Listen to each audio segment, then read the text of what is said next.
2 minutes citoyennes, un podcast du site viepublique.fr.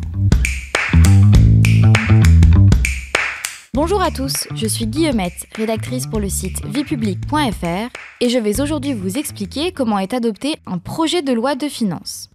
Alors tout d'abord, qu'est-ce qu'un projet de loi de finances ? Un projet de loi de finances, ou PLF, est un texte qui vise à prévoir le budget de l'État pour l'année à venir.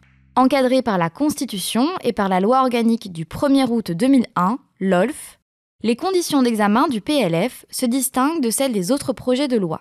Le PLF est systématiquement présenté par le gouvernement avant d'être examiné et voté par le Parlement. Une fois adopté en Conseil des ministres, il est donc déposé à l'Assemblée nationale au plus tard le 1er mardi d'octobre. Vient ensuite l'examen du texte. L'examen du PLF par l'Assemblée nationale, puis par le Sénat, doit respecter un délai fixé par la Constitution. Ce délai est de 70 jours, incluant 40 jours pour la première lecture à l'Assemblée nationale, 20 jours pour le Sénat et 10 jours pour la navette parlementaire. La Constitution ne prévoit qu'une seule lecture par assemblée. Des amendements peuvent être déposés et votés par les parlementaires, à condition de ne pas augmenter le plafond des dépenses fixé par le gouvernement. Quel est le rôle de la Commission des finances ? La Commission des finances est composée d'un rapporteur général et de rapporteurs spéciaux. Les rapporteurs spéciaux sont chargés d'examiner les crédits des différentes missions ministérielles. Pour cela, ils disposent de pouvoirs de contrôle et d'investigation. Le rapporteur général coordonne les travaux de la commission, puis il en présente le rapport en commission puis en séance à l'Assemblée. Enfin, que se passe-t-il en cas de dépassement des délais ?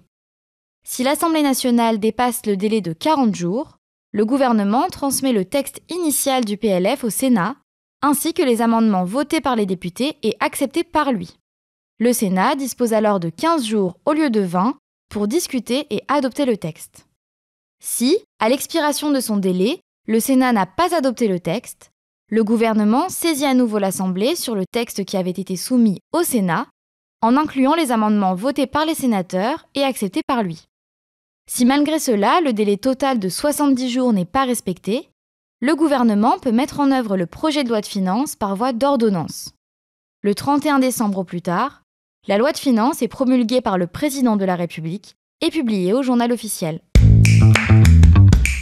Vous pouvez réécouter ce podcast et toutes nos séries sur vos plateformes préférées et notre chaîne YouTube. N'hésitez pas à vous y abonner. Et pour en savoir plus, rendez-vous sur notre site internet viepublique.fr et nos réseaux sociaux. On se retrouve très bientôt. Au revoir à tous.